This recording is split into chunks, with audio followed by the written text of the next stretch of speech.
Welcome back for our fourth installment of the life of Richard Burdick. Now, Richard, you have another claim to fame too. You were a national champion, weren't you? Well, I won the first place championship. First of all, I started doing this soapbox derby racing when I was 11 years old.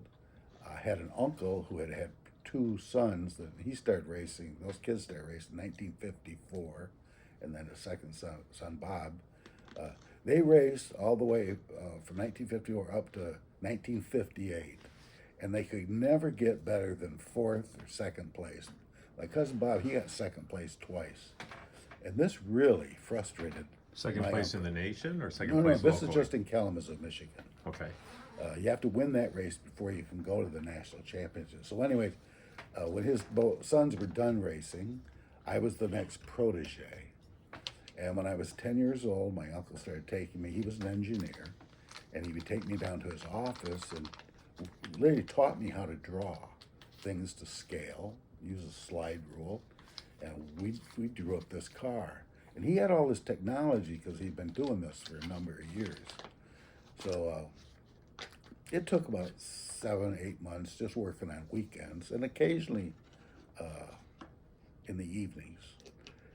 And so I that was my first race. I was 11 years old. I got second place, and because I was from kind of a dynasty of racers with my two cousins, and we went down.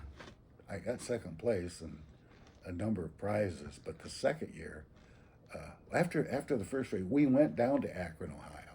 My dad, my uncle, and I. And when you start hobnobbing with all these champions, you start learning a lot. And I started corresponding with those kids, and they'd send me drawings of cars about suspension systems and telling me what things you really need to know if you're going to have a first-rate car. So my uncle and I, we built a car that had a lot of technology. Well, here's a picture of it if you want to see it. That's a top view. This thing looked like it came out of Boeing aircraft. It was very streamlined, had a lot of technology, a suspension system, braking systems. You had to have perfect camber and caster so the wheels were true. And so I did this. Well, my second year when I was 12, I got second place again. And this kept frustrating my uncle. He wanted a winner, and he was determined to get a winner. So when I was 13, we took this same car and modified it. Let's see. I got third place. When I was 13, I got third place. And again, my uncle got extremely frustrated. But here again, we would go down to Akron, Ohio, and hobnob with these people and keep learning more technology to build into these things. And I was corresponding with some of the national championships, or guys that got in the top 10 in the championships at Akron, Ohio. So it got to be, when I was 15 years old, I had kind of discovered girls, and I kind of lost interest in this soapbox derby race. And I had registered, you had to register way in advance. And about 2 weeks before the race, I said, I'm going to give it one last chance. Because the car was all built, all I had to just clean it up a little bit, wax it, and there was a way of testing your wheels. You had to have a really good set of wheels. And I went through probably 15 sets of wheels. We had a way of timing to let the wheels spin. We had racks and racks of wheels, and we had a way of timing them to see which set of wheels had the best bearings. And then there was a decisive difference. So you take your best four wheels and you put them on the car. Well, I went to that race, and another thing that was really important was steering straight. You had to steer straight, or you very easily could lose that race. Well, that year I was fortunate, and I got first place with a bunch of prizes, bikes and tools, and trips to the Tiger Games in Detroit.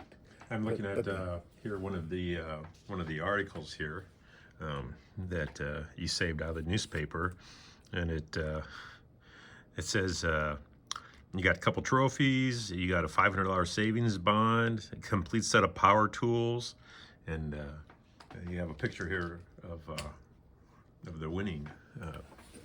Yeah, that's the winning race right there. I beat that kid by 4 car lengths. He didn't Wow. have the technology built in the car, and I did a straight race. I'm getting awarded my trophies there. Oh, pretty girl. I remember her name was Tony, but I don't remember her last name. She was a pretty girl.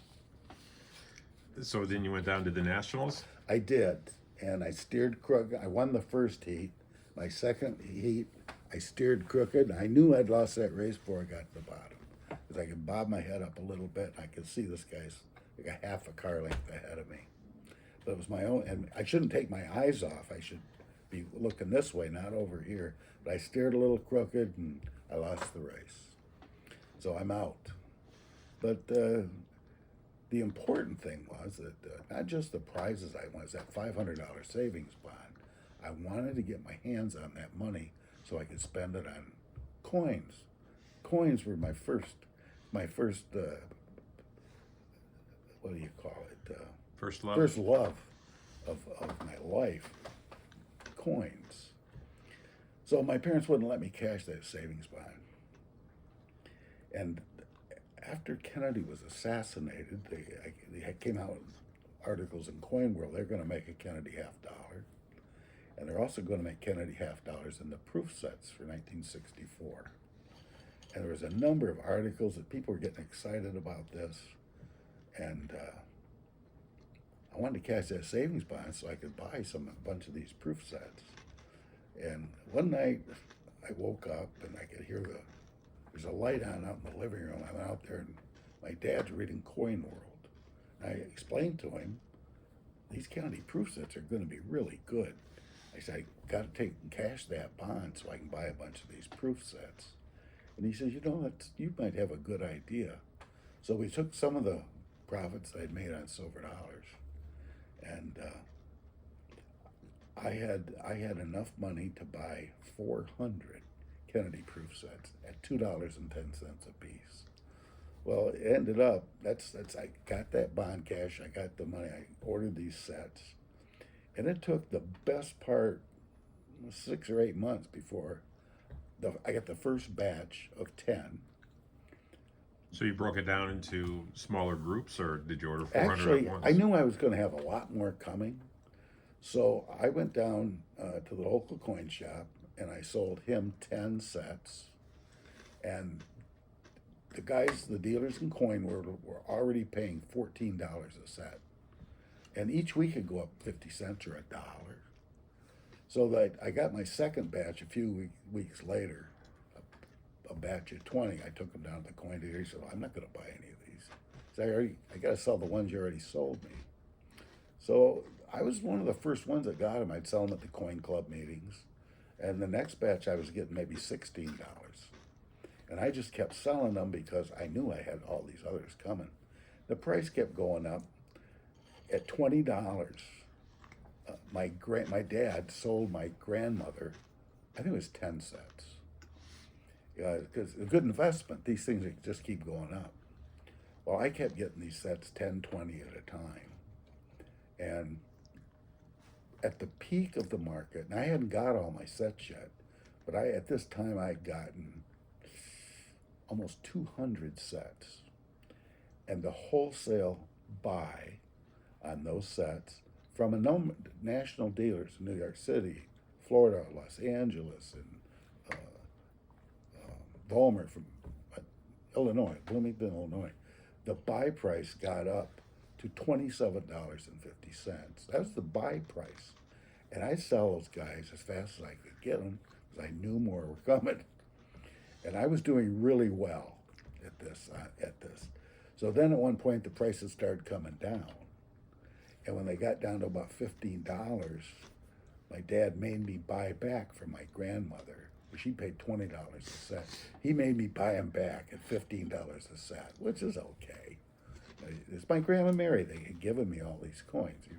I was very close with her. So the price kept dropping down at $12, $10.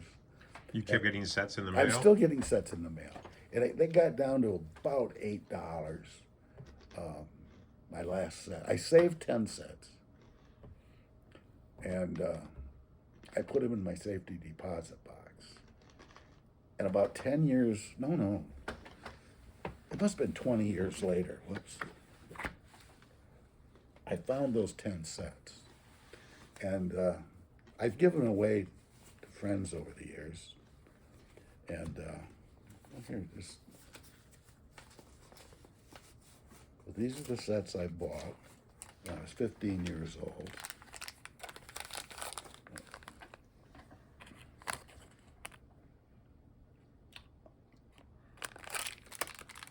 Very nice. No spots on the penny. Very nice. Nice proof. Andy, I don't know if you've ever heard about pointed tail dimes. Have you ever heard about those? Yes. Okay. Those were worth more money, several dollars more. And I had searched through them. I still got a pointed tail dime. Okay. So I had made a considerable amount of money off these proof sets.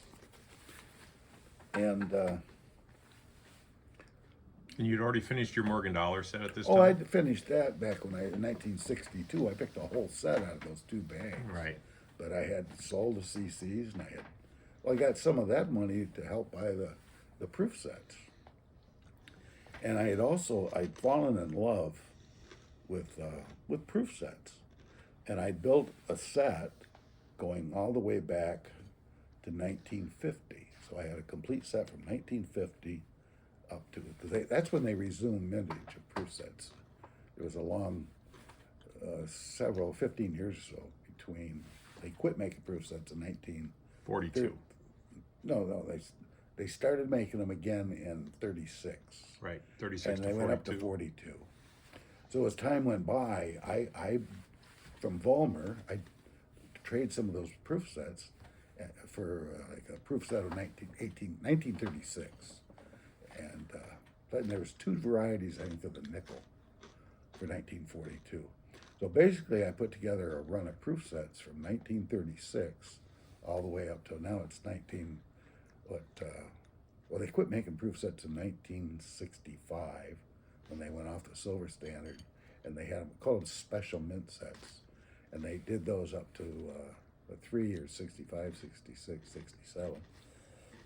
Excuse me. They resumed proof sets in 1968 at the San Francisco Mint. And I'd done so well in these proof sets, I ordered 500. I did 1968S proof sets. Well, I ordered those in batches of 100. And I got them relatively quickly. But these weren't the same story as the Kennedy proof sets. And I had a chance to sell them for like $1.50 more than I paid for. I sold all, well, I kept maybe 10 sets out of the 500. And the following year, I ordered 69 S proof sets. I got another 500 of those. But these weren't doing so well. Well, they gone up to $7 or $8, but then the prices started declining.